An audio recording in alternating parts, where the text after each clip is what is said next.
అభయారణ్యంలో పులులను చూడడానికి దేశం నలుమూలల నుంచి వేలాది మంది ఈ ప్రాంతానికి వస్తున్నారు. వాళ్ళు రావాలంటే కష్టమవుతున్నది. మనకి ఎయిర్పోర్ట్ ఉండాలి అని ఆలోచన చేసినాం.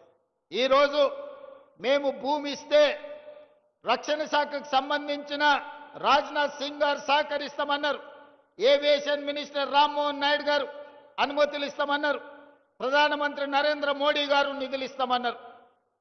నేను కాంగ్రెస్ అయి ఉండొచ్చు, మా ప్రభుత్వం అయి ఉండొచ్చు, కానీ అభివృద్ధిలో కేంద్ర ప్రభుత్వం యొక్క సహకారం తీసుకొని ఆదిలాబాద్కు ఎయిర్పోర్టు తేవాలి అని నిన్న ఢిల్లీకి వెళ్ళి మోడీ గారితో మాట్లాడి ఈనాడు ఆదిలాబాద్లో ఈరోజు నేను ప్రకటిస్తున్నా, సంవత్సరం తిరిగే లోపల ఆదిలాబాద్లో ఎయిర్పోర్టు పనులను ప్రారంభించి